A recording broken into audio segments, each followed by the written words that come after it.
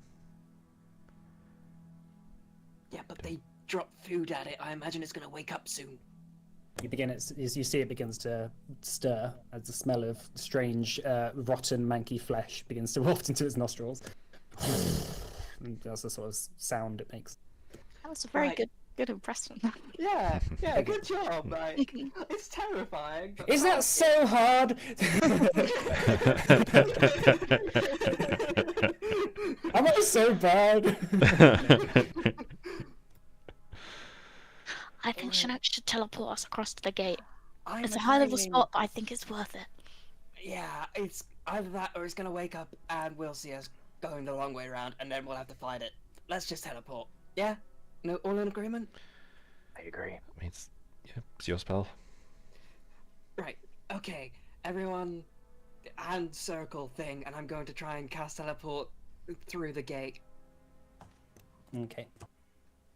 I'm not sure exactly how to characterize this. I would say it's very familiar because you're really close to it. Right. Yeah. I'm not going to say no. All right, Chinook, roll me a D100. Oh, lovely. 1d100. Okay, that's fine. So, clutching your loot tight to your chest, and praying that it doesn't go wrong, the mystical forces of magic begin to surround you, and you appear right next to, beyond the gate. I'm just going to put you here for now, but you're beyond the gate. You're right next to a sort of side entrance to the inside of the tower. Right. It's seemingly the place that those bearded devils just came from. Right. Well, hell, I imagine you know the rest of the way. Yes. If I know them, if I know Ashigal's minions well, they don't lock these sort of doors. And he begins to sort of open it up and just peer inside. He says, "Coast is clear. Come on through." Okay. So you enter through the doorway and you enter into what seems to be a supply closet of some sort. Maybe like a side kitchen, or like meat preparation area. Oh, yeah. Yeah, I don't imagine devils and like demons are vegetarians. Well, yeah, I can imagine a person who was a vegetarian who was really evil. Yeah, but like also demons are demons. Yeah. It's like, look, I may feed on souls, but I'm still a vegan. Yeah, I don't think souls are particularly vegan somehow, but there is obviously a door just beyond you.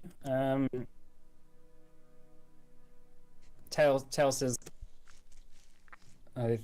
so there is a teleportation circle which takes people inside the levels of Rada Alora from floor to floor. I do know the way, but it will be going through probably the quarters of these bearded devils. So we gotta fight through them. Depends how many are there.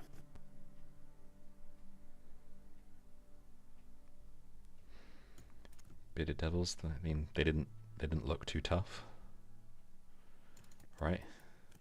We have much more scary foes to fear in this tower. We'll just beat them with a good shave. Are we safe in this room, or what are the chances of somebody coming in here in the next, say, 30 minutes? Well, it seems that World Eater has been fed now. This is really the only place that they go to feed him. I don't suppose they'll be coming through. Have you been to Rada Alora several times? Yes. Okay. You don't know the teleportation circle for Ashgal's throne room or well, wherever we need to go, do you? It's not that sort of teleportation circle. It's Right. more of a teleportation platform, I suppose. More like a gate. Yes. You step into it and you go to the floor above.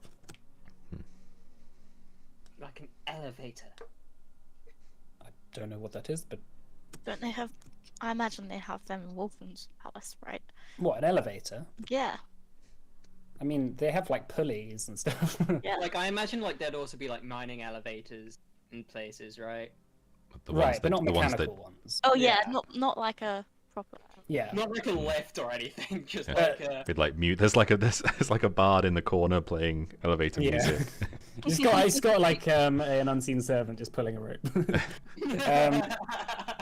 You could assume though that Tail's never seen one.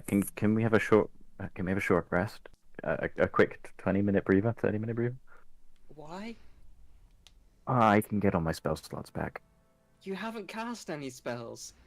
I've cast. Legend I've Lore. put some look around me. I got like glowy. I got mage armor on, and then also legend lore. That would be an hour. What, for a short rest? Yeah. Mm. Yeah, I'm not sure we want to hang around for a whole hour.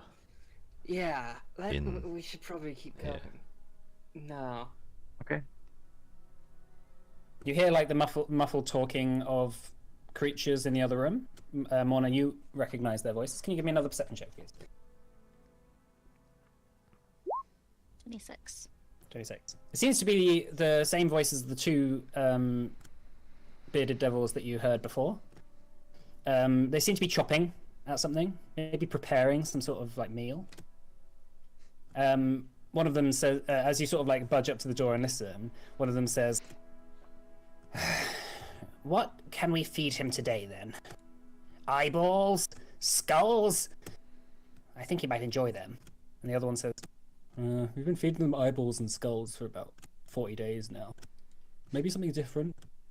He says, "Well, what have I got around here?" And you hear like the like closets opening up. "I can make a potion that will turn him invisible. Well, that'll fuck with him." And the other one says, "How would that fuck with him?" And he says, "I don't know. We could put a mirror in front of him and just like watch as he freaks out."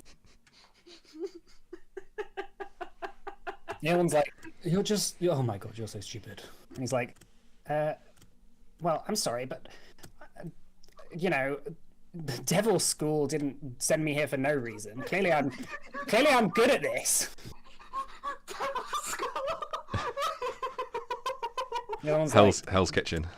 the other one's like, "What utter torment did I do in a past life to be sent here with you?" And he's like, "We didn't have a past life. We were created by Ashigar." And he's like, "You know what I mean."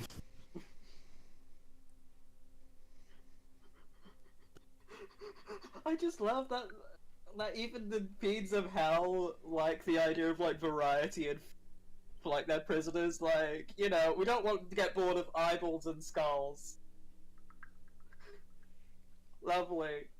And then you hear the big one saying, "You know, he really messed with Ashigal. I've been saving this, just actually for a good opportunity." He says, "Oh, really? Like what?" He says, "Look at this."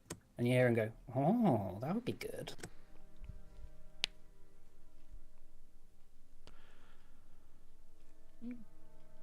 It's gonna telepathically, like, could that be Aaron?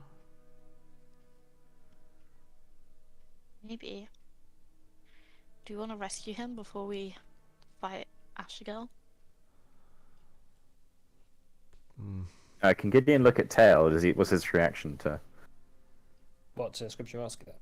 Yeah. Make an insight check. All right.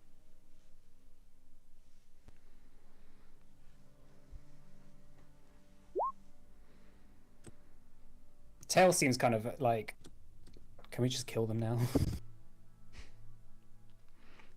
He seems kind of bored with Mona, like looking up at the door. You hear one of the people in the other room drop something, and he goes, "Oh, well, damn it! Ashigal's not going to be happy with this." And the other one's like, "Oh, get a mop then." Ugh. Right, we should move on, right? Stabby stabby? I think it's time. Yeah, I was just waiting for them to leave. Have they left? After about a couple of minutes, it sounds like they leave. Okay, let's go. Okay, so you can open the door. Yeah. Okay, hang on, let me just reveal. Let me just reveal the room. Bonk. So you see a sort of like strange combination of cooking pots that seem to of cauldrons that seem to be bubbling with magical energy, perhaps for making some sort of horrible concoction of some sort. As well as just like piles of bones and bits of flesh and vials all on the walls and ceilings, as well as like cleaving knives, and there's like a drain in the center that things seem to have been pushed into. Tail steps forward and says, "Ugh, what a despicable place." Right, are you coming? Right, okay. Personal space, Chinook. Sorry. Sorry. I was lost in thought. Chinook, Yes. Yes. you going to talk to Mona? Sure. Hey Mona, how you doing? Yeah, fine. What do you want? So I'm pretty sure Tail's gonna attack us at some point. What? Why? He's a very shifty character. So are you. Take a look at yourself once in a while. Jeez. Yeah, we're all shifty characters. I don't think that means he's just gonna attack us. He's also like constantly talking about how he wants to erase every trace of Ashigal from every single place. Like, sure, Ashigal's evil, but I'm pretty sure that also includes Scrimshaw, right? What?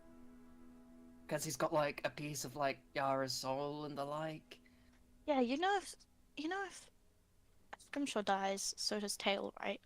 Yeah, I think this is a suicide mission. Oh. Well, we'll keep him alive. Can we be certain? Tail turns around and says, "Are you coming?" Yeah. Look, I'm just saying, we should be prepared. Hey, I'll be prepared. I'm gonna like put an ear to this door. Make a perception See what's check. behind it. 28. You hear sort of snoring. Someone asleep. You hear a few voices snoring. A Do demons few people sleep? sleeping. So what? Maybe one to a bed and just slit their throats. Well, do we need to go through there? Oh, we Tail? could just sneak past them. I think why don't we Which go way? through this door instead? The teleportation circle's this way, Tail says. Okay, let's not bother ourselves with things that might raise the alarm early. Exactly. Let's just go. Okay, so Tail opens up the door, revealing That's my sort of song. This is a sort of just little hallway type deal. There's a little staircase that goes up to a higher floor, but Tail says, "Not that way. They'll see us." Okay, let's go through this. If we take the teleportation circle, we'll be able to get to where we need to go. All right. If they And just have teleportation circles, then why do they have stairs? because the demons aren't allowed to use them. That seems really counterproductive. Why? Because, like, what purpose would the demons not being able to use the teleportation circles do? Like, surely it would just make this all more efficient if they could just go about their duties by teleporting all the way. Do you think Ashigal cares about efficiency? Good point. Perhaps you should give him a petition saying all your ideas about how you can make this place a lot more efficient. I'm sure that'll help. Well, fuck you. I was just trying to lighten the mood. Tail scoffs. Put your ear to that door, Mona. Make a perception check. 31. Nice. 20. You hear nothing coming from that next door. Cool. There's nothing coming from this next door. So you're gonna open it up? Yep. Okay, so it opens up to reveal a sort of mess hall, I suppose, or like a dining area, with a couple of rows of tables, a couple of half-eaten meals. Tail says, "There's always not that many devils on guard around here, so we're quite lucky." Quick, the teleportation circle's through this room. Can I see if I can hear anything through this room? Yeah, make a perception check. Oh, sorry. 25. Gideon, you coming? There we go. So you hear very faintly muffled voices. It doesn't seem to be coming from the next room. It might be from a room adjacent to it. Okay, let's go. Okay, so you open it up. Mm-hmm. I just messed that up. All right, hang on. Slowly open it up. Yeah, slowly open it up. You see a sort of a circle made into the floor. Tail says, "This is it." But Morny, you hear the voices coming from the next room. They're saying, "Ha ha ha! We've come for you now." And you hear like someone in the other room going, "Oh no, not again." Who's that? We should help. Tail says, "Don't worry about that." No, we should help them. I agree. Do you know who that is, Tail? I do not care. We're here to kill Ashigal and Armistice. Is it Aram? I don't think so. Either way, we should have a look. One of them goes, in the other room goes, "We brought you a very special concoction." And you hear the voice from the other room going, "Please, seriously, this cage is tortured enough." Do we recognise that Recognize voice? that voice. Is that Wait! Is that Wait! Pietro? Hang on! It does sound very similar to Pietro's voice. Okay, let's just leave him. Wait. If it's Pietro, surely he could be helpful in fighting Ashigal? we are not? That is- We are not putting our trust in Pietro again. I agree with that. I think we should just hop on in here before they come back okay. out of the Yeah, room. the You hear last, the the voice- last, yeah, you- the last you time hear we the did voice- that, a nation ended up petrified. No, do you know what? For once, I'm actually disagreeing with you guys. I think we should go in there. You hear one of the voices from the devils in the other room going, "Ha! How do you like that?" And Pietro's voice going, "Really? You think that's going to torture me? I've been here now, what? I don't even know how long. You got to try harder, okay? When I was here, I used to do all the torture much better, okay? Okay, now I'm very curious as to what's actually going on in this room. Let's just open this. Oh, fine. I need to know. Let's pretend like we're here to rescue him. Okay, you can open up the door. Yeah, should we have like Roxanne kick it down or something? Like heroically, like haha. If you wish, is your story. But the door opens. Roxanne kicks it open. Ha ha! You see the two bearded devils turn and be like, "Wait, who are you?" We're your worst nightmare. And you see in the cage, beyond a bit of a sort of drop off, is a Rakshasa sort of chained up in quite a small cage. You see one of the bearded devils holding like a voodoo doll of some sort, and it's like poking it, and the other one's like, "No, you're not doing it right, okay?" And then turns around and sees you all staring. They're like, "Huh? Wait, you don't live here." You don't live here. Tarash or Pietro says, "Oh my god."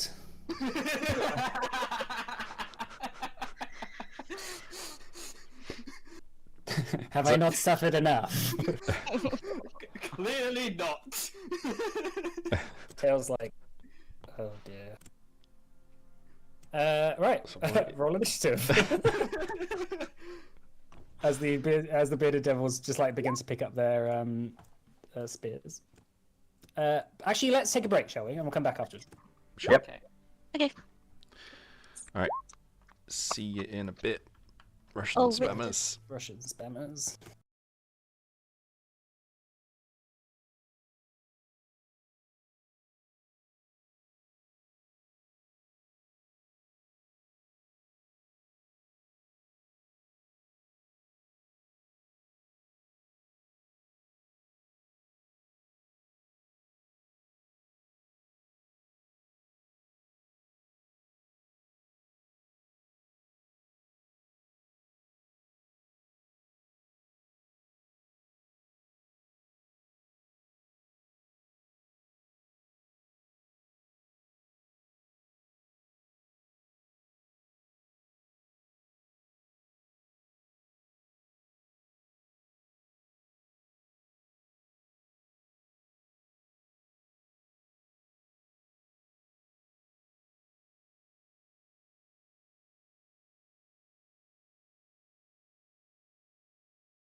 All right, so just before the break, you smash down a door in Ashigal's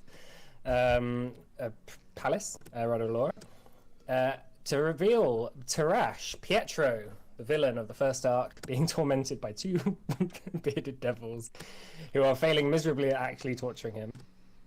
Tarash turns to see you all in the doorway and goes, "Oh dear." Scrimshaw, what do you want to do? Okay. Sorry. Is battle music supposed to have started? I have pressed start. Battery up. It started for me. No. For some reason, like the music often just doesn't change for me. Oh really? Okay. Hang on. I've If just you refreshed it. refresh. Okay, Yeah, it's going now. okay, cool. Okay. I'm just gonna kind of charge forward. Wings. Kind of tuck the wings in as I go through the door. Mhm. So got 120 foot fly speed. I'll minus a bit for getting past Roxana through the door, but plenty. I'm really to- not sure why I've even rolled initiative. It's too bearded devils. You guys are all saying. Just gonna go through to here, attack the one furthest away. Uh-huh. It's 33 to hit, That hits. 41 damage. Fucking Christ. Second attack. Yeah, you slice through him. He's not dead yet. Okay, Second one second attack. does kill him. As you slash through him, your radiant sword glows with holy fire. As he just combusts into flame and then just turns into dust, like poof, immediately vaporizing. Appears behind you. Omaru, Shindo. Nani? Nani? He is no longer invisible. Okay. That's it for Scrimshaw. Right, Mona. I'm gonna run all the way here because I checked and I can do that. Mhm. I'm gonna punch him. Mhm. Hit. 15. 16. 17. Oh, he's looking really hurt. Almost dead. That's my turn. Okay. Gideon. Gideon's going to move forward 30 feet. Wait, hold on. Alright. If you right click, Matt, with a mouse, you can add a sort of like a nink, a kink, or whatever it is. Mink. A nink. Like this. You can do this, basically. Yeah, I've got it. Cool, yeah, that's right. And line of sight is fine. He's going to use a Ray of Frost. Okay. Make an attack. 13. That just hits, actually. Fucking bearded devils. 16. 16 cold damage. Alright, and your Ray of Frost shoots out poof, and vaporizes him as well. Right, exciting fight, everyone. Was one of those? Wait, was one of those Ashigal? Terrell walks in and is like, oh my god. And Pietro's like, I suppose you're here to kill me then? Put me out of my misery already. Gonna hop out. Well- Trust me, I would like nothing less. Actually, we were wondering if maybe you'd want to help. Is that something we want? And Pietro looks up at you, Scrimshaw, and says, who the fuck is that? That's your worst nightmare. I've grown a bit since we last met. Who are you? Your You've met me before. I've met lots of people before. Look, and he goes around. You're Gideon. I don't know who you are. Talking to Chinook. He points to Tail and says, Scrimshaw. Looks at Morna. Morna. I don't know who you are. Are you Gothric?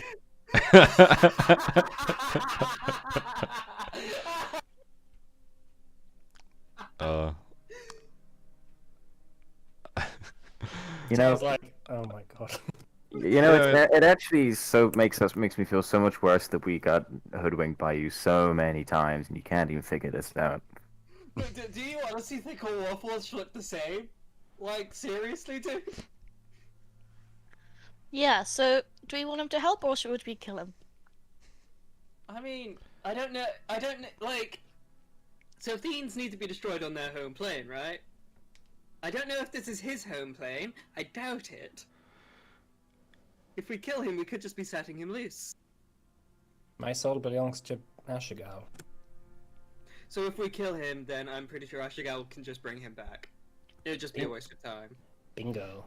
I You're say- like finger gunsy. Do you seek the end of your existence? That's Would a I- weird question to drop on someone. And let me. Could I This use is- my point? No, it makes perfect sense. Sorry, Mona. Just quickly, but if we do defeat Ashigal, then anyone who's claimed soul, right? Listen, would I have done what I did if I wanted to end my existence? I left Abrado Alora because I wanted to be free of that place. Of this place. And you send me back. And congratulations. You did great. I feel completely spellbound by your almighty power. But ultimately, at this point, I don't care anymore. You know, guys, I know you said some horrible things about this guy, but I quite like this guy. He seems quite cool. This guy's the last thing from cool. But if you don't care, can I ask a question? Go on then. What did Neruzatar want to do with that Elder Box? You know, the one that you gave him. Gideon looks over to the Celestial Just Lorna and go, the box look we away. gave, which was a dumb move, by the way. It was a dumb move. You know, I predicted that you would give it to me. I didn't think you... Well, I did predict you'd give it to me, but I was shocked as you did. Listen, okay? What was your question again? I was too busy thinking about myself. Does he actually Got look a t-shirt. like a giant tiger? Yes, he does. That's the form he revealed himself when you fought him, just He's before an you fought him. anthropomorphic tiger man with backwards hands. That is correct. He says, yeah, he says, go on, Gideon, what did you say? What did Neruzatar want with the Elder Box? You know, 'cause Ah, you gave it to him, right? I don't know what he wanted. I gave it to him so that he wouldn't interfere with my plans. It was an agreement. That's a shame. But ultimately, he was going to be next on my list. To kill or to Well, do yes. other things too? After I had won in a glorious victory, I would have inherited the mantle of responsibility and saved the Orthaid as my own realm. So, you gave an outbox to a man you were planning to kill. Yes. That doesn't sound like a remarkably smart move. I figured that it was the end of him soon enough. After the Iron Pariah had been released, an Elder Box wouldn't have saved him.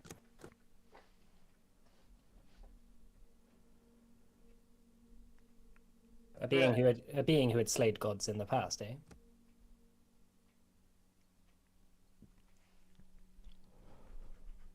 So,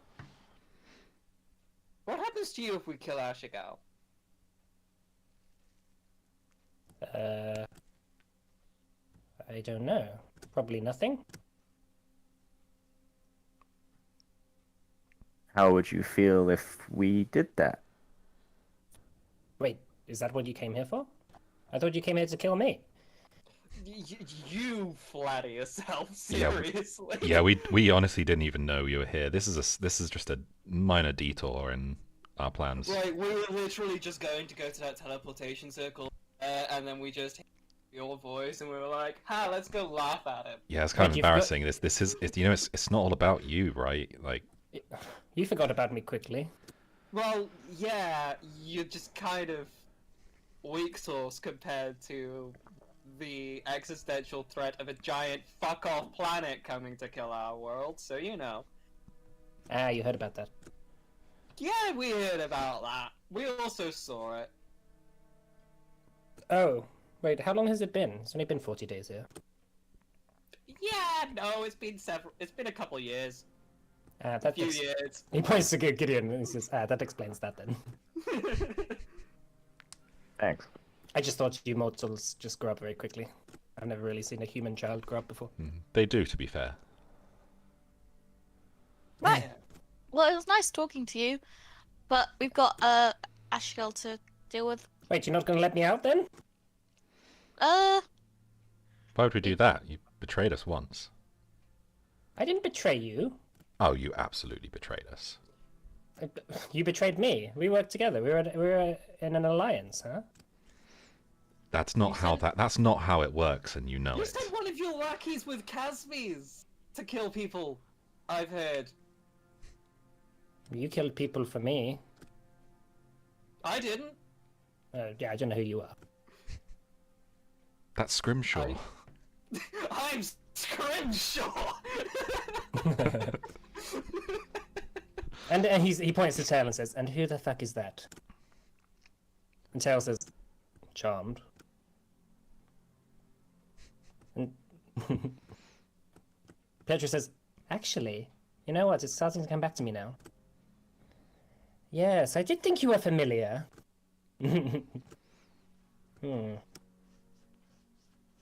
Well.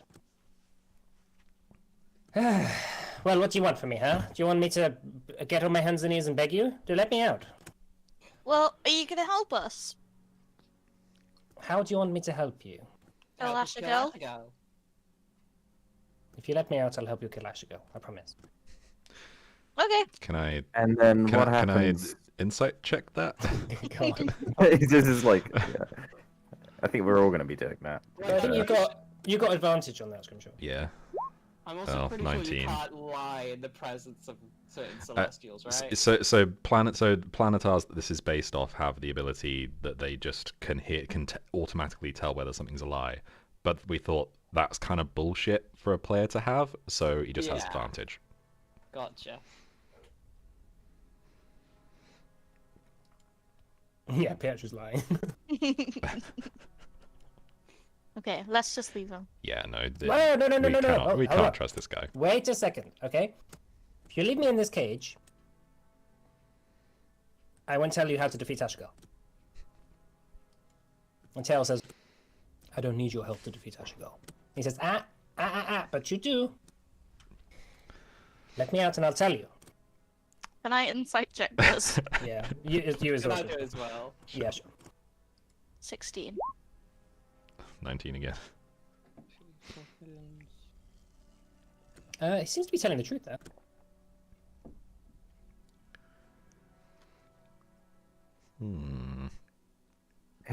Hey, Roxanne, have you got those handcuffs still? Actually, no. I gave them to Halcyon to give to put on that paladin, if you remember. Oh, the dimensional shackle thingies. Yep. Yeah, it seems a bit stupid actually now, thinking about it. That we put on a paladin after like 2 years of having them and never using them.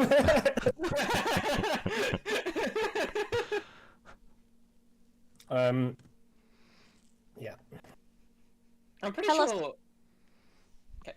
Tell us first, and then we'll let you out. How about no? The fact is that you could just leave me in here, which you are happy to do. Listen, okay? Yes, you got me. You defeated my grand plan. I'd spent ages on it, and I was very upset when I died, okay? Listen.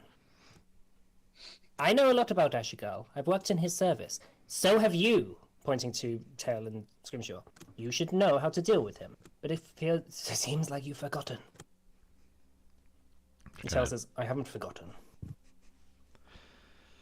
I'm gonna telepathically to Tail. Just, do you know? What's he talking about? Tail doesn't respond. That's one actually. So I have telepathy 120 feet, but does that just give me the ability to send the message, not to receive it? No, telepathy is you can read both ways. Okay. Yeah, Tail just responds, saying just doesn't respond. He's just like staring intently at Tarash. Hey, Harash. If we do this and you come out, I swear to God, I will cast Feeble Mind on you if you mess around.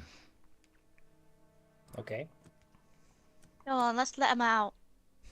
Listen, I look. All right, you beat me before. You all seem a lot more powerful and older and more wise now. Okay, I'm not going to attack you. What I do want, is that you let me go after we've dealt with Ashigal. Don't kill me then. I'll be very upset. And what will you do if we let you go?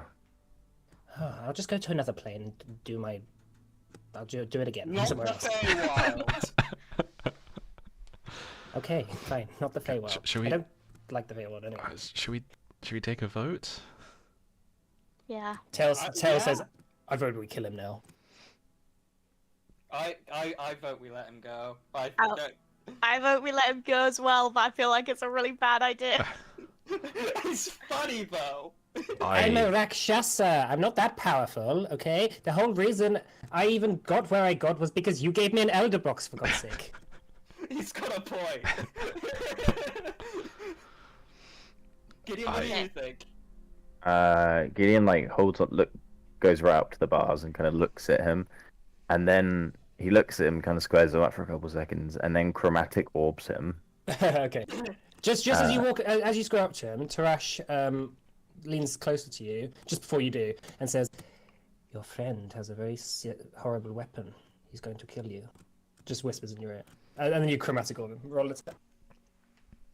It's like cold, maybe. Yeah, you'll have advantage because he's chained up. All right.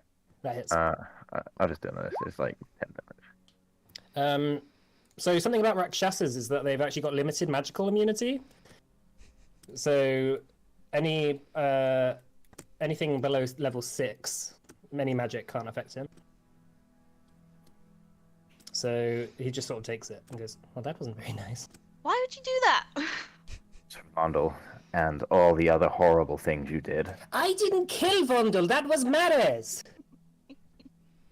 He's I not my vote lackey. He was He not my ignores lackey. him. He ignores them and just walks away and says, "Let him out." You are putting a lot of the blame on me for things that actually you're partially responsible for, all of you. Let him out. Okay, that's 3. What does Roxanne say? I think Roxanne would say let him out. Wait, sorry. What did Gideon say? Let's not take Roxanne into account. Just do a vote Okay. between the rest. Sorry, what did Gideon vote? Let's let him out. So that's if that's 3 to let him out, then I guess that's majority. Okay, so you unlock the door, fiddle with his chains, and they break free. Tarash steps out and he's like, "Freedom. Well. Who thought we'd be working together again?" Right, spill the Yeah, you beans We're then. working together. You're working for us. I don't even know who you are. I'm your dad. That seems very unlikely. And yet. Right, spill the beans then. Yeah. Wait. Anyway, Daddy? Son. Spilled the beans? What Yeah. beans? I don't have any beans. I'm mostly made of sort of How to Magic. how to kill Ashigal. This is the Right. information that you promised. Okay, right. Armistice has a special spear that he keeps on him.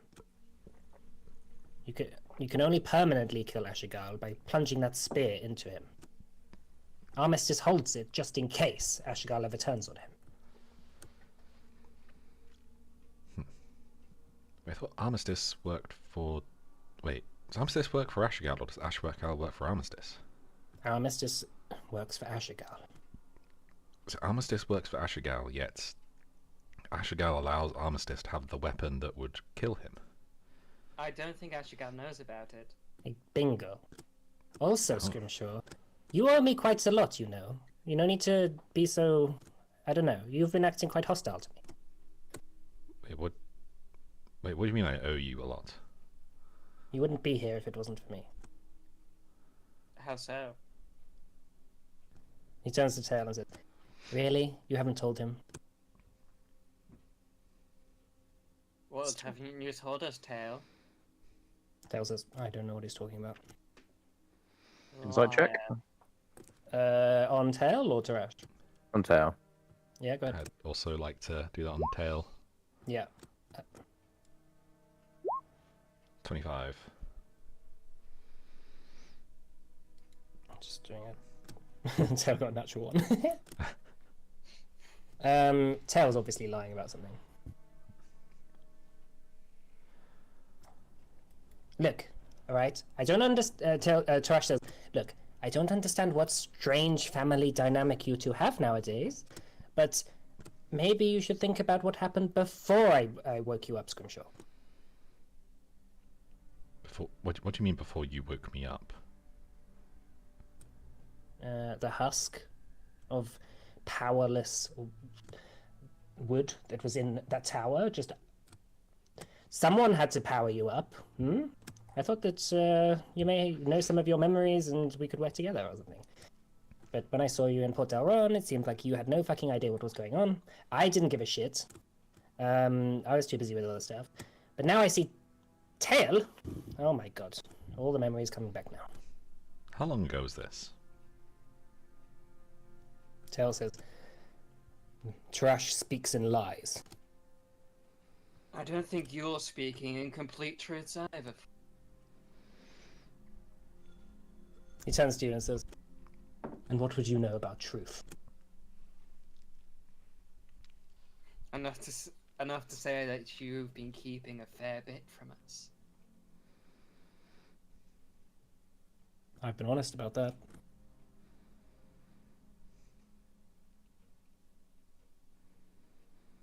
Trash said, "Listen, okay? I understand. We're all a happy family now. But you weren't before, right? You managed to escape from this place. Ashigal was pissed, okay? When you escaped, I found the same way you did, into the tower. And then that's where I saw you, Scrimshaw. Just lying there, powerless, defeated. Clearly you'd had a scuffle. I knew that you couldn't work together for very long." Who did you have a scuffle with? Did Scrimshaw have a scuffle with, sorry? Well, there was only one person really capable of doing that to Scrimshaw. And it looks at Tail. Oh. Tail, like, mumbles under his breath and he says, "You have no idea what happened." Well, I Why think don't maybe you now's tell the us? time. He wanted to forget. He wanted to move on. That's the same as forgiving, Scrimshaw. And you knew it. So you took the Talstone from him. Yes. Committing. He, after well... you never were as strong as I was, Scrimshaw. You were never able to take Ashigal's punishments. Hold on. So Scrimshaw didn't want to have the Talstone taken out, so he put up a fight. He was going to stand in my way. He didn't want me to destroy Ashigal. Why not? Because he didn't want to go back.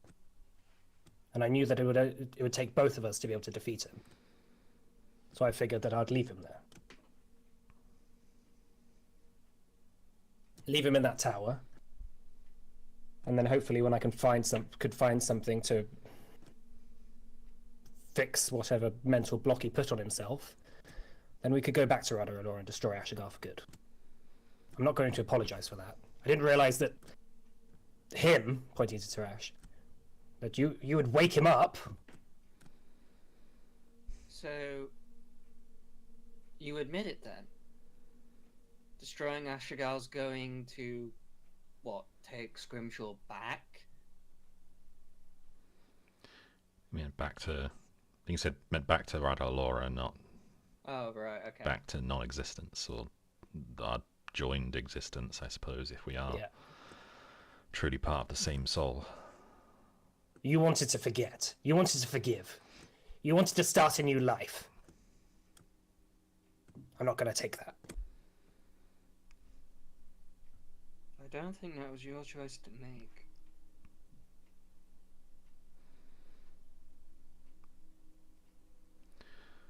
Was Well, it now? I mean, I'm here now, and ready to learn that information again. Tarash says, and, Tail, you've been very busy, haven't you? What's that sword on your side? Hmm? I know exactly what that is. Where did you get that from? I had one of those swords myself. Tail says, that's none of your business. Ugh! I said we shouldn't come here. Because we might learn the truth. Because it would be complicated, Tail says. Because I knew that he would start a fuss.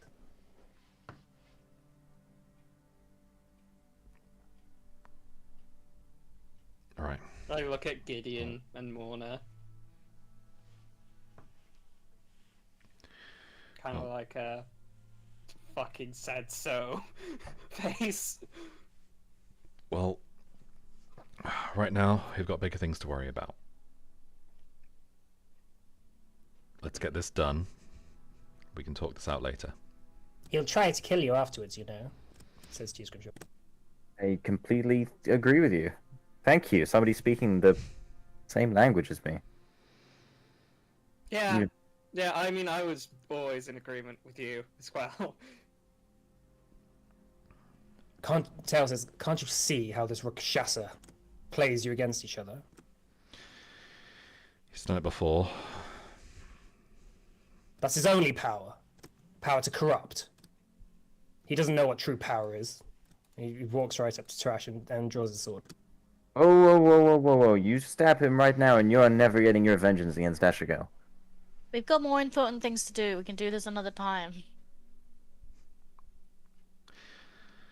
If you need to do that once this is all done, and he's had his head start, we won't stop you. Well, hold on, Trash says. Hey, listen. You're not going to turn on me, are you? Huh? All of you? And he takes a step back. Look, right now, we're working towards one goal. When that goal is complete, you'll be given time to go. We are not always together, and frankly, we are not going to spend our time preventing him from hunting you down. If you do not make a big fuss somewhere, make your name known, make your exploits famous, like you did in Erd, that should probably be a bit harder. Maybe lay low. Try not doing that kind of thing. Run a kitten farm. Wait, because I'm a tiger. I don't know. Are they cubs? I was just sort of created looking like this. I didn't have a child. I met a cat man that loved kittens. Anyway, we have a demon lord to defeat. Tails is 2 demon lords. 2 demon lords. So should we focus on one? We should get. Well, we need to Armistice get first. Armistice's spear. So we should kill Armistice first and then go to Ashgo. Yeah. Yeah. Okay. How do we kill Armistice, Pietro? Or Tarash, or whatever you want to be called? I preferred Velos. Okay, But- Veloth then. Armistice is quite easy to kill, I think. I've never tried, but he's not like an Ashigar. Cool. Is there anything he's like weak to? What's his standard combat tactic? Hmm. He'll try and mess with your mind. He's immune to fire and poison. Good to know. Can Gideon, is it like mess with mind, like maybe mind blank? I could use as a.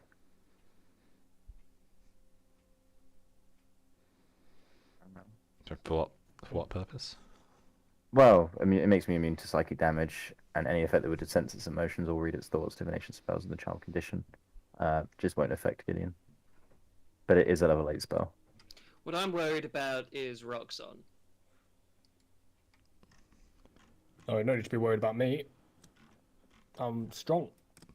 But you're also prone to problems with your mind when people try to exploit that. Hey. I can break enchantments on people Okay. a few times a day.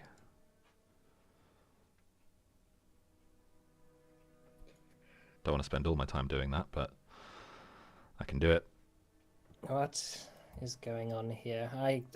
Teresh is like, I know. I thought I was going to be here for all eternity, and now I'm going to have to fight 2 demon lords with you. Yep. It would have I'll been a keep lot you on it. nicer if you had let me have the Iron Pariah. It would have been easier to do this. Yeah, well, your plan was using the souls of innocent people, and you wound up almost destroying the world, so no. I didn't destroy. I wasn't going to destroy the world. Yeah, just What are you just talking enslave about? it a little bit, you know. Come on. Neruzata had the Carnea. I would have had the Dancing Coast. I would have had the Free Cities. I wouldn't have had As- the world. As slaves. What? You're all slaves to someone else. You're slaves to Wolfram. I'm not. Can we stop standing around chatting and go and kill these things? We'll never get it done. Yes, there we go. Tail says, Yeah. I agree completely. Let's go. To Ashigar's quarters, then. He begins to walk off. Trash turns to you, Gideon, and whispers in your ear and says, I've always liked you, Gideon. You have a lot of potential. I hope you remember that.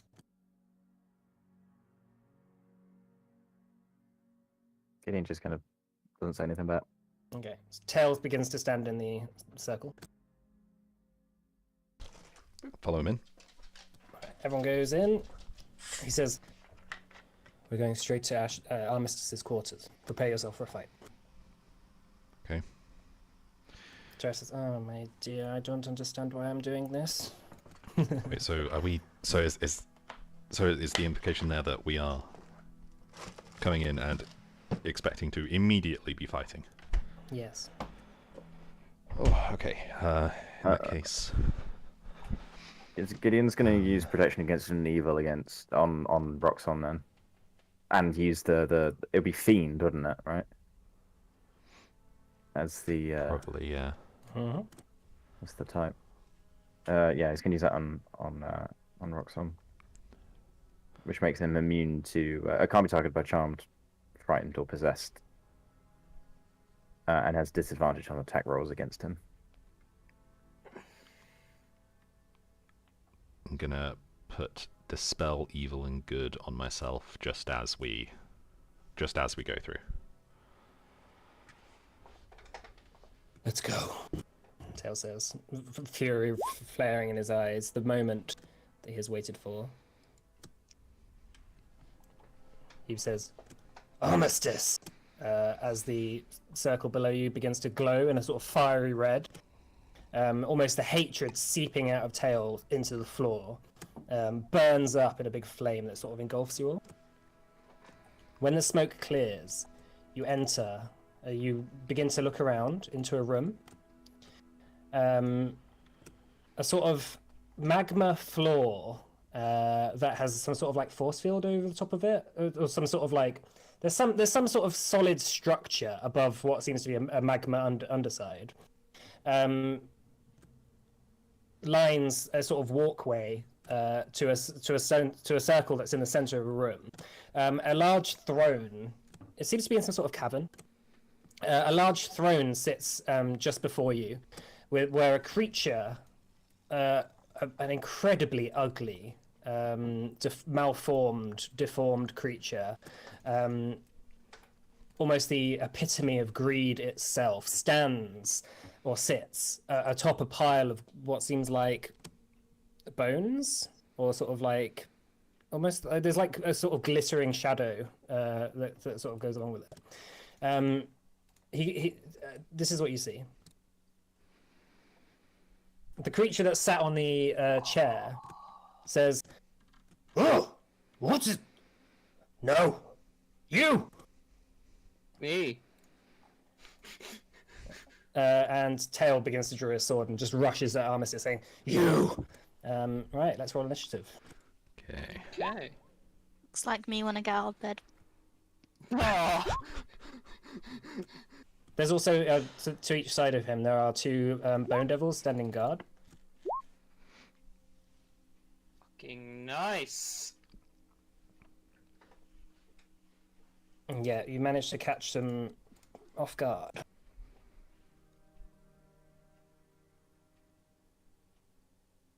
Okay, is that everyone rolled? Yeah. Okay, I'm just rolling for Armistice. Natural 1 on his initiative. Natural 1 on the Barb Devil's initiative.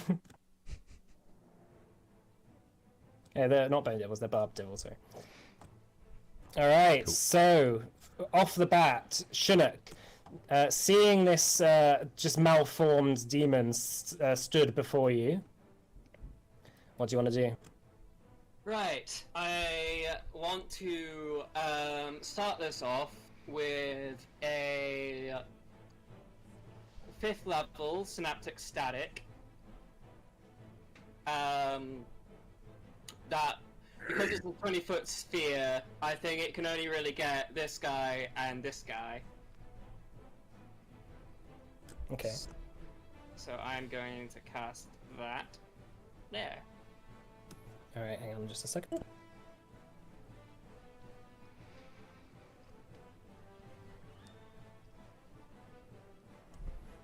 Alright, so Armistice fails and the two Barb Devils fail.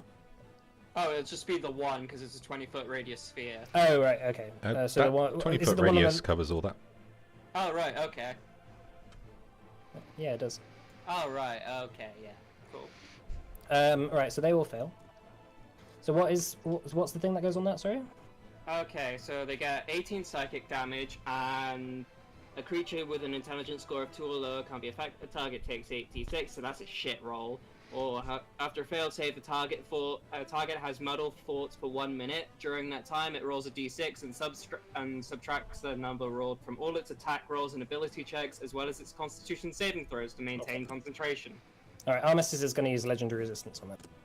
Okay. The other two take 18 damage. Is it half damage for Armistice? Yeah. Okay, so 9. And it's psychic damage. Yeah. Okay. Just bear with me.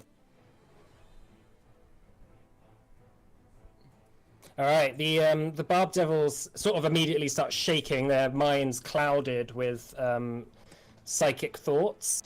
As Armistice sort of waves it off and he's like, "Really? You? Oh, I should have known." Right, Roxon's turn. Okay, Roxanne is going to rage and approach. How armored does he look? Armistice seems to just be wearing a sort of like quite adorned cloak.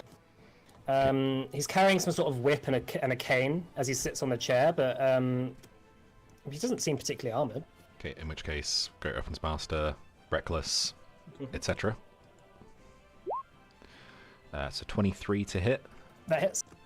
Okay, so that's 23 damage on the first one. Okay. Second attack. 25 to hit for 30 damage on that one. Okay. That's it for him. Alright, Armistice is going to use his instinctive charm reaction on Roxon. Okay. As Roxon rushes up and begins to attack him, Is that a spell or? it's a reaction. It's just a thing he does. Right. Okay. Roxon needs to make a wisdom saving throw. He can't be charmed, frightened, or possessed. Well, Roxon. Yeah, because he's got protection from evening thingy. Actually, you know what? He's actually not going to do that because it doesn't do it, what I thought it did. It's fine. All right, Armistice. All right, that's it. And how much damage was that on the second one? 30. 30. Any damage against? Oh no, no damage is against rocks. Ignore me. Yeah. All right, Tail is going to rush up, and he's going to say, "Armistice, I works for you. Now I'm going to take your soul." And he's going to make an attack with Elendoroth.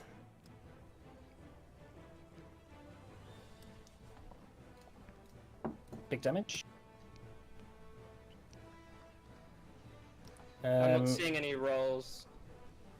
Yeah, I'm rolling GM. Oh yeah. Right, Tarash is just gonna sort of back off a little bit. He's gonna say, I think you can handle this. I'm just gonna look at him like, really? Really? Alright, Scrimshaw's your turn. Okay, gonna fly on over to here and just start wailing on him. Okay. So that's, ooh, a crit. Okay. So that Fucking is hell. 38 slashing plus 48 radiant. What's your reach? Is it 10 foot? My reach is 5 foot. Okay, that's fine. How much damage? So assuming no resistances or vulnerabilities, that'll be 45, 70, 86. Damn. Okay. Second attack Nice crit. is an 18 to hit. 18 misses, unfortunately. Okay. Alright. Gideon. Yep. I think Gideon's firstly gonna move out of the circle to here. He's then gonna use. I can't use a concentration. I think I'm just gonna use a chromatic orb actually at level 4. What damage? Cold. Okay. That's a 28 to hit. That hits. Okay. Level 4. Ooh. Just ignore the plus. So that is 33 damage. 33. 33 Okay. cold damage. So the cold chromatic orb shoots across the room, hits him in the chest. His sort of rolls of like fat just wobble and sort of freeze slightly as he's still sitting on the chair. All right, Mona. Okay, so hearing Tail being like, "I'm gonna take your soul," and Mona's like, "No." I'm gonna use my coin to. I'm gonna put it on him, so when he dies, his soul doesn't go to Tail. But I don't know where to put it. Can I like slide it into a bit of fat? Make a sleight of hand check.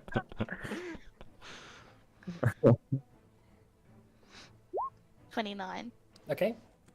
The coin goes just like you just tuck it onto a fat roll. Okay, cool. Is that my action? I'll say that counts as an attack. Okay, cool. And then I'll do my attacks. 17 doesn't hit, so That misses. 18 also misses. That misses. Attack again. And no, 17. Oh well.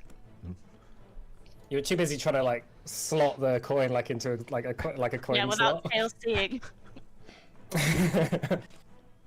Okay. All right, it's the Barb Devil's turn. After being like, ooh, they go and rush up. One's going to rush up to you, Chinook, and one's going to run up to Roxon. You need to subtract the d6, I think, from these attacks. Will do.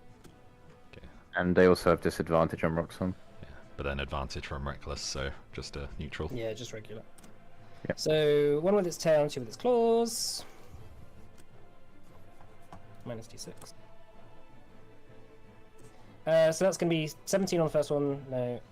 16, no. And then 30 on the third one. That'll hit Roxon. Yeah, so that's 9 piercing damage. Okay, half to 4.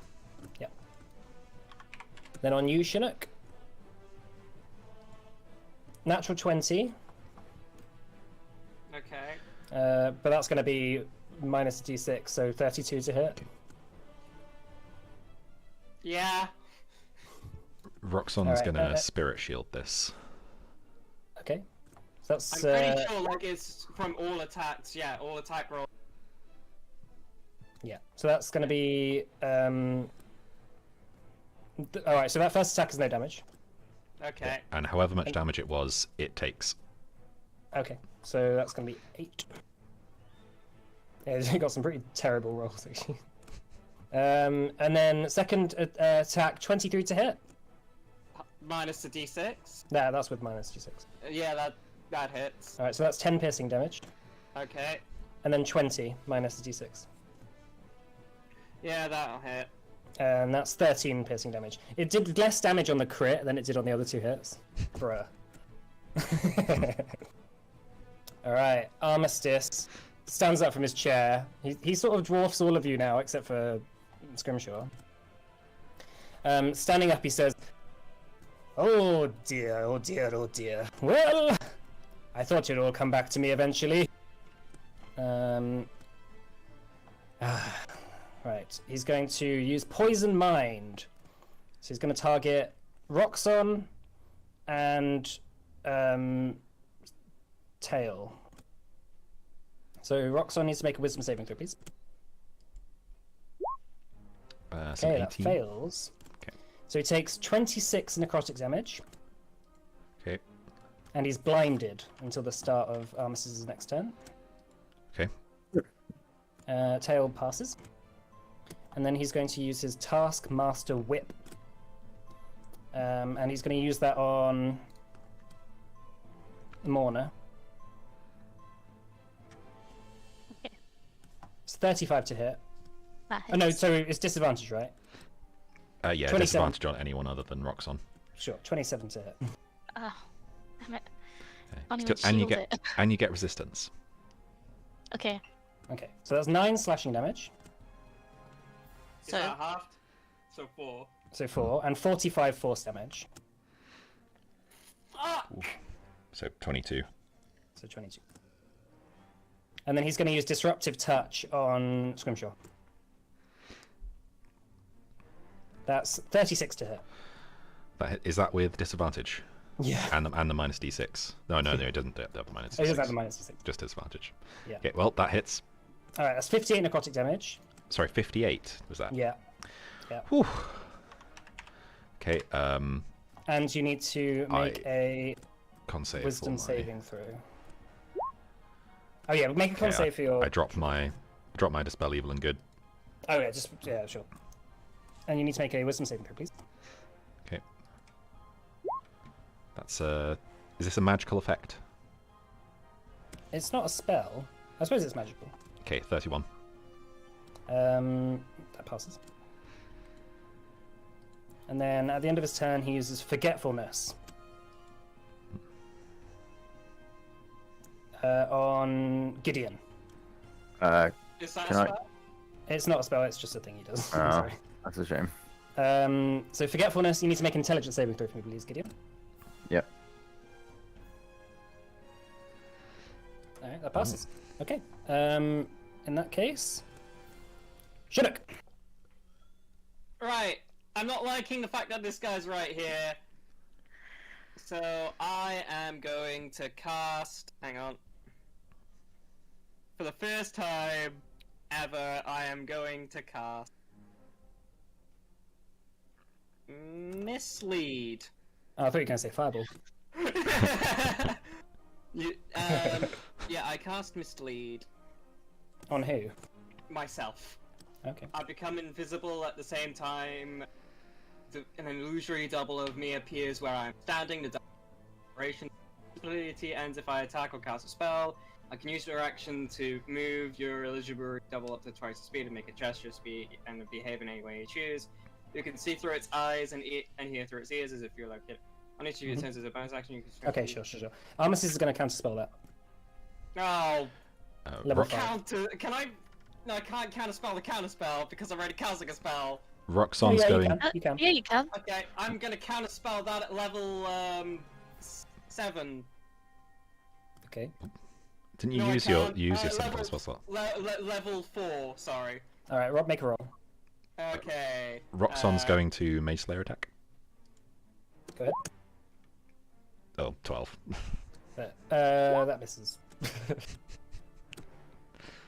Oh, why didn't it fucking roll? just roll a d20 and add your charisma. Hash, 1 Plus 8. d20 plus 8 equals 21. 21 passes. Counterspell is negated. Okay, I am now invisible, Okay, so you're invisible. and there is a double where I am. Right, so I'm going to put a invisible on your token. I'm going to put hidden on your token, and then I'm going to have another Chinook who doesn't have that. And then I'm going to walk away over to here, and then I'm going to Bardic Inspire Gideon. Okay, can you cast Bardic Inspiration whilst invisible? I assume so.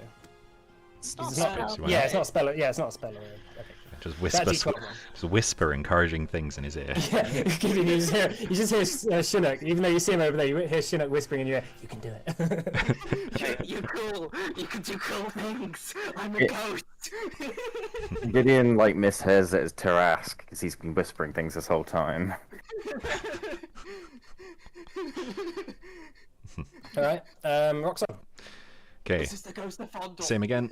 Just whack whack. All the McGubbins. 19. That misses. Okay, 23. That hits. 30 points of damage. Turety. And that's it for him. Okay. All right, Tail is going to Hexblade's Curse Armistice. Don't know why you forgot to do that before. Bonk. And he's going to make 2 more attacks with the Lendroth. Miss on the first one, hit on the second. Okay. Yeah, slashing into Armistice. Armistice is looking hurt. Alright, Tarash's turn. Tarash is going to run around the back of the statue. And he's going to cast Plane Shift. Oh my god. Good. Yeah. So, you can't see him do that, Gideon. And both counterspellers can't see him. Actually, you can't cast spells, can you, Scrimshaw? Can you? Well, I can't cast Scrimshaw spells. Alright, yeah, Tarash is out. Yup. He says, before he goes, he says, "Hi." Motherfucker. Tail says, "I knew he would do that." I told you. Alright, your turn, Scrimshaw. Okay. Whack whack. That's a 9. I don't have any 19 misses, advantage, so- do I? Yeah, just 19. And 30. The Turety hits. Okay, that is 43 points damage. Okay, 43. Okay, and that's it for me. Cool. Alright, Gideon. Gideon's not going to mention anything about what just happened with Teresh. Gideon's going to cast. How hurt is the creature in front? Not Armistice. Next to the fake Chinook. Yeah. Not really hurt that much. Okay, right. Well, Gideon's gonna move to over here. And throw another chromatic orb at Armistice. Okay. Uh, That and misses. That misses. Yeah. And I can't. Can I re-roll that with a bardic inspiration? Oh, you can add Rotting Inspiration to it. Yeah, You I roll a can. d12. D10. Yeah. It's I think d12. it's D12. D12 now. It's more than that. D12. Yeah. D12. Yeah, that hits. Okay. Nice. Cold again, level 3. Oh, I should have really said that before. Yeah, FYI, just remember to say it. Yeah, I know. I usually do. I don't know why I just re-rolled that. Ignore that. Sorry. I actually got a 30 there. Wait, why is the damage not? There we go. 28. Okay. And yeah, I'm not gonna use too many spell slots here. So, end my turn. Mm-hmm. All right, Mona. Yeah. Can you make a con save, please? You can. 26. Okay. And another one. And another one. Just a sec. 19? Oh, that's the safe DC. Yeah. Damn it. And can you make another one? Can you make another one?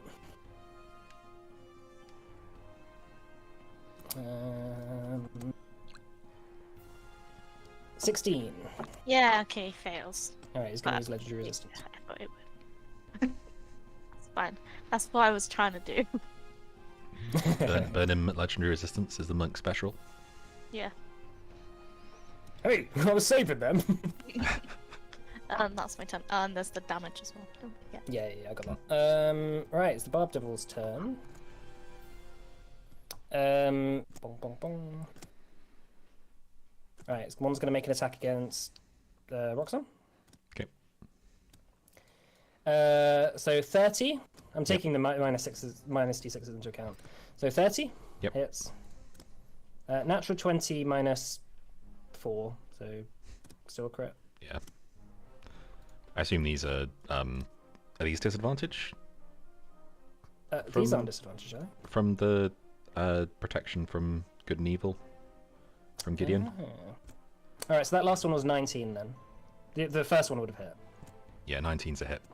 Just. And then, so that's not a crit then. That one, that's second one. And then 28 on Yep. the last one. Yeah, it'll hit. All right, so that's on the first attack. 6 piercing damage, half to 3. Okay. 8 half to 4.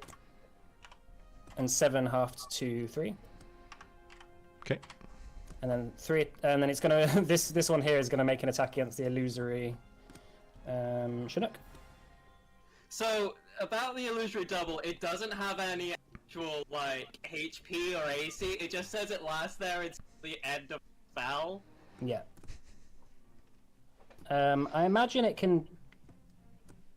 Yeah, spell save DC 22, right? It can do. I assume it can do a save. Can it check?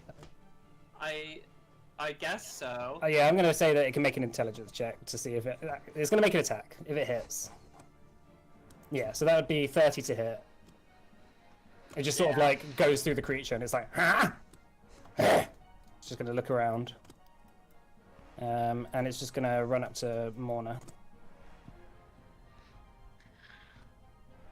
And then claw, natural 1, and then 25 on the last attack. That hits. Okay, so that's 11 piercing damage.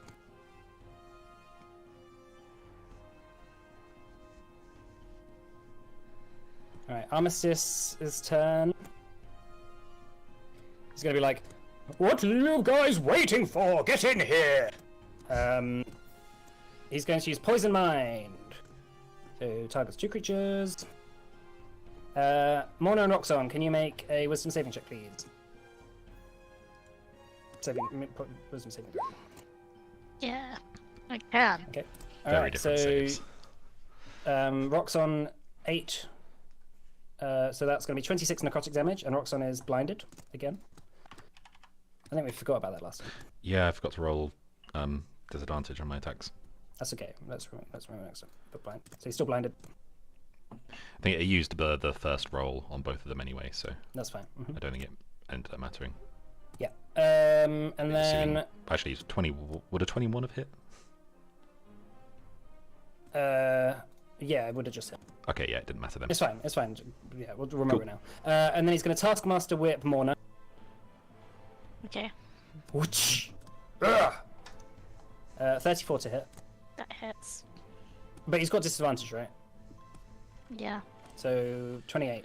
To hit. I don't know why he has disadvantage, but Roxon's going to Sentinel attack. Okay. This will be a disadvantage. 15, yeah, no. That misses. So all right. So that's 7 slashing damage plus 17 force damage, Morna.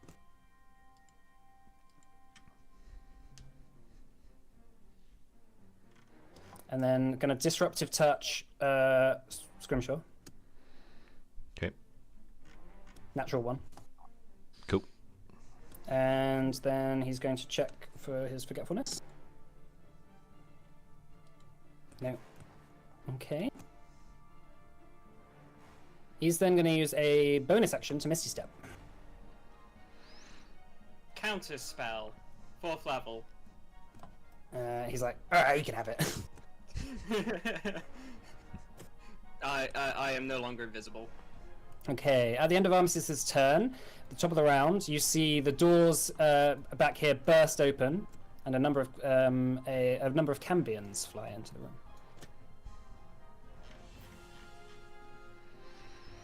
I'm just going to roll initiative for them.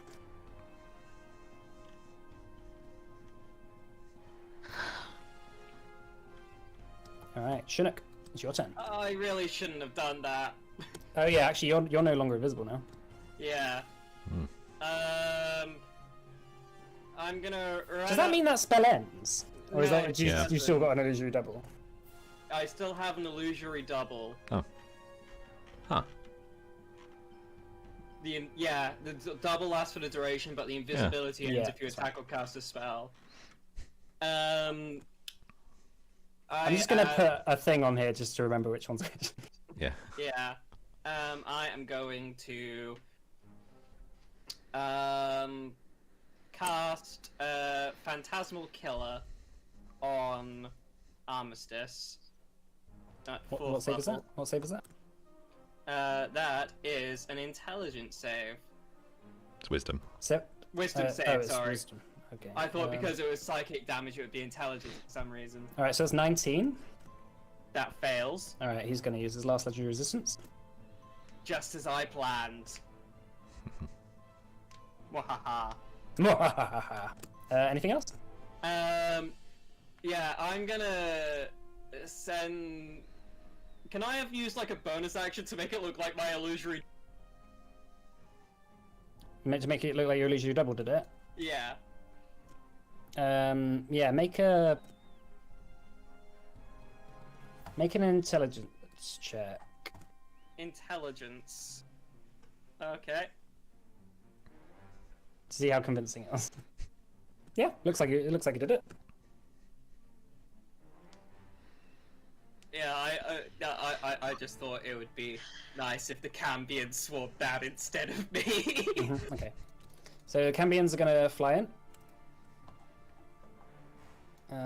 Oh, I was also... Oh yeah, I already used my bonus action. Okay. Yeah. So they can fly 60 feet. Gonna fly here. Oh. One here. One here. One here. One here. Oh no. And then the rest of them are going to rush up. And they're going to start firing. So 3 of them are going to attack Gideon. With their spears. 31 and 19, Gideon. Yep, both hit. Alright, so first one's 7 piercing damage plus 4 fire. Yep. Hold on. There, I'm doing it on my temporary hit points. Mhm. Yep. then 9 piercing damage plus 1 fire. Yep. 28 and 27 to hit. Yep. So that's going to be 8 piercing damage plus 1 fire. Yep. 5 piercing damage plus 4 fire. Okay, now we're moving into the HP. Yep. And then natural 20. Yep. So that's going to be 12 piercing damage plus 4 fire.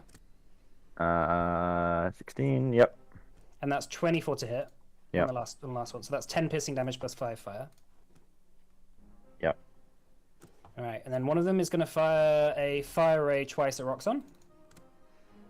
24 and 19. Both hit. Okay, so that's 9 fire damage and 11 fire damage. Curse numbers. Okay. One's going to fire fire ray twice at tail. And miss the first one, hit the second one.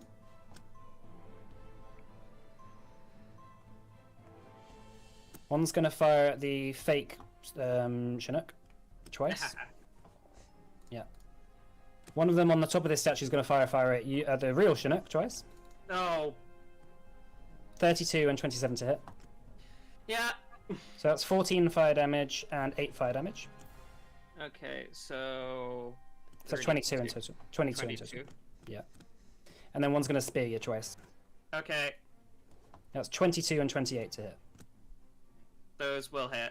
Alright, 11 piercing damage plus 2 fire damage. Okay. And 8 piercing damage plus 3 fire damage. Okay. And that's their turn. Right, Roxanne. Okay, Roxon is going to continue to attack recklessly, but not with Great Weapons Master now, because his AC is actually pretty decent, and Okay. yeah. That's a 20, which I believe That misses. And natural 1. Oh dear. Okay. So, yeah, I guess that's it for him. Alright, Tail is going to attack with the Landorf twice. That hits. Tail says, ah! And he's just like going into like a fury. And then he's going to attack with the second one. Which hits.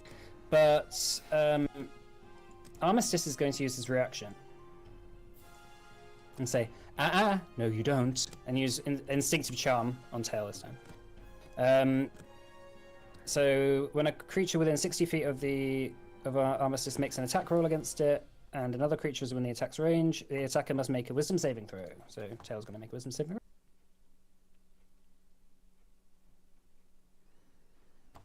And he 16 fails. So that's going to be directed at Roxon. That attack. Okay, So that's 35 to hit. that hits. Alright, so that's 21 slashing damage, half to 10, Okay, plus 11 frost damage. okay. Oh, that's hard as well. Oh yeah, so that's 5 frost damage. Alright, Gideon. Gideon's gonna cast Thunderstep Okay. to behind Scrimshaw. Oh, what the hell's going on? I'm moving. My roll 20's gone weird. Can somebody move me kind of just above Scrimshaw to the right side? So I want, Okay, yeah. So I'm not, Alright, so they all failed the Constitution saving throw.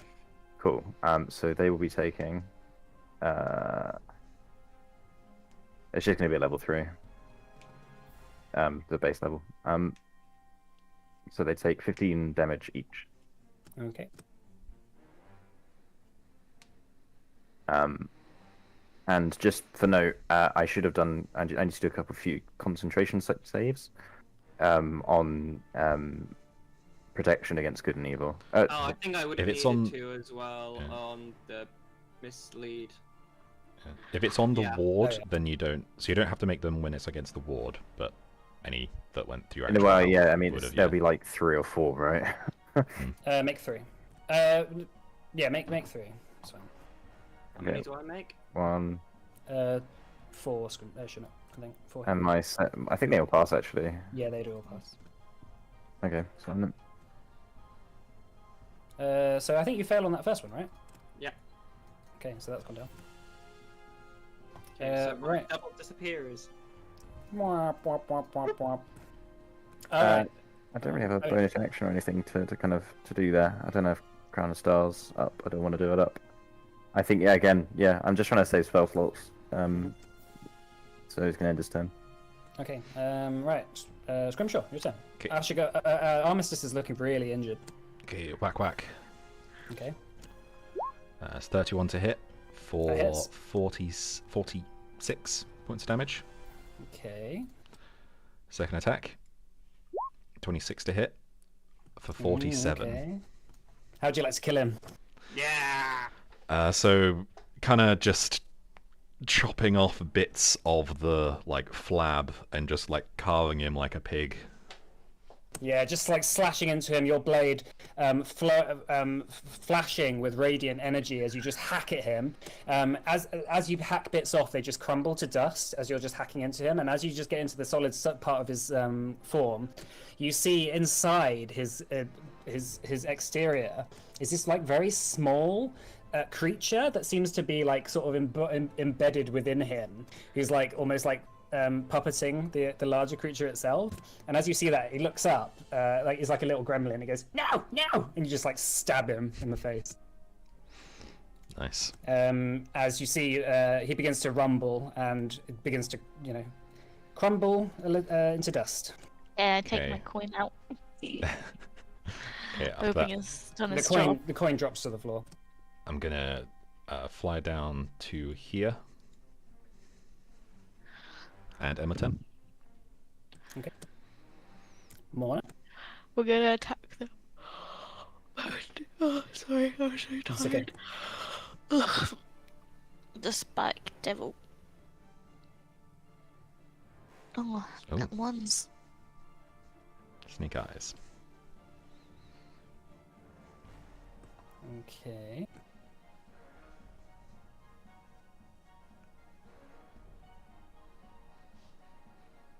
Okay, cool. They all hit. Cool. Is that your turn? Yep.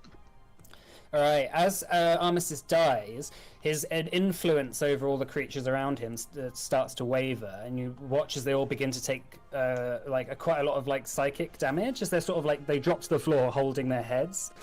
The influence that Armistice has, and you see as the dust begins to blow away, there's like an amulet that drops to the floor, and they all begin to just like look around, and they just begin to flee. Just running into the cracks of the room. Chinook? You mentioned an amulet. Yeah, on the floor.